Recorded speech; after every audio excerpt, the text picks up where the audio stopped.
back to No Water River. I'm Renee, and I'm here once again with Bennett Hopkins for the third installment of our series, Spotlight on NCTE Poets. And today's spotlight is on the wonderful Karla Kuskin. Hi, Lee. Welcome back again. Hi, Renee. I'm very excited to start talking about Karla, as I've been doing a lot of reading recently. So let's start off with the question we always start with, which is, what contribution did Karla Kuskin make to the world of children's poetry, and what can we learn from her to this day? Well, when I think of Karla, I have to smile. She was one of the most witty, the most charming women I've ever met. She was a master of rhyme, but she wrote both serious rhyme and very funny rhyme. She was extremely diverse. In addition to her poetry, she wrote a great deal of prose books, including a classic, The Philharmonic Gets Dressed, which was really based on her husband, her first husband, who was an oboe player. And the story is about 105 orchestra members getting dressed to perform a concert. Very clever prose, but even in her prose, there was a great deal of poetry. And recently, a few years ago, they did publish Moon, Have You Met My Mother, which is a large book, a collection of many of her poems, which is wonderful to have available. Now, you, of course, also knew Karla Kuskin personally. What are some of your favorite memories of Karla? Well, not only did I travel with Karla, we did a lot of conventions together. She was a very good friend. A native New Yorker. She attended the Little Red Schoolhouse in Greenwich Village, a school which is still functioning. And she was a true New Yorker. Lived most of her life in Brooklyn.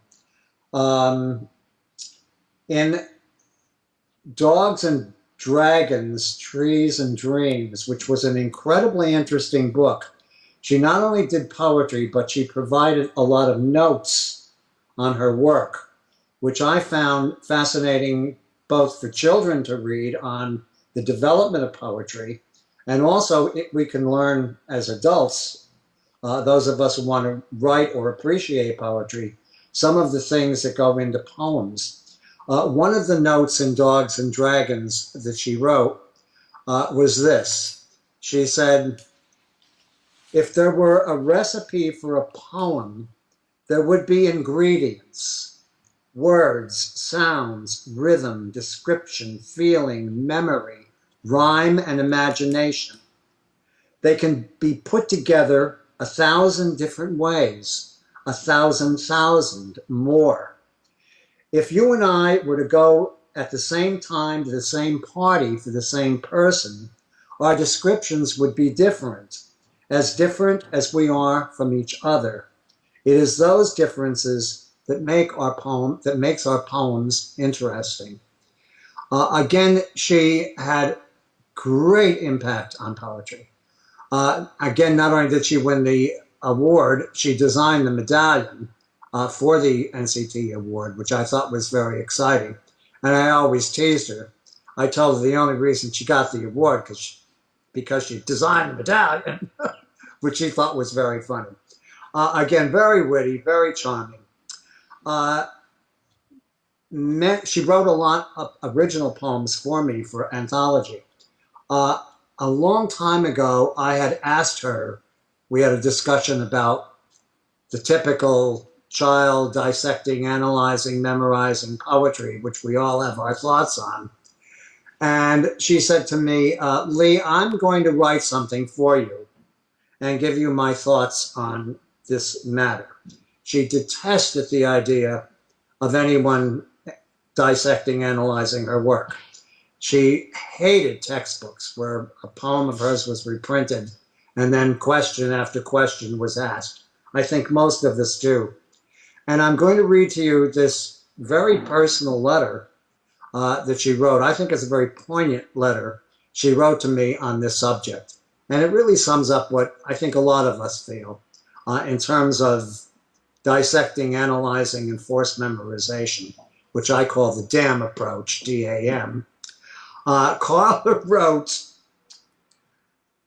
if I were to introduce you to someone I care for, I might say, This is my friend Sue.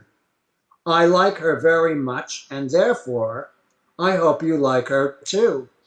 However, after your meeting with Sue, I would not ask you to explain her psychological and chemical makeup, or the genetic reason her eyes are 1/3 gray and 2/3 blue, nor would I demand an interminable essay on Sue's ethnicity, education, blood pressure, taste in furniture, or home. And that's the way I feel about poetry, she said. If I want to introduce a poem to you, I will simply open up a book and say, I would like you to meet a friend of mine. My friend happens to be a poem, and you leave your dissecting tools at home. Incredible piece of work. I'm proud to have that. As I said, when I think of Karla, all I can do is smile.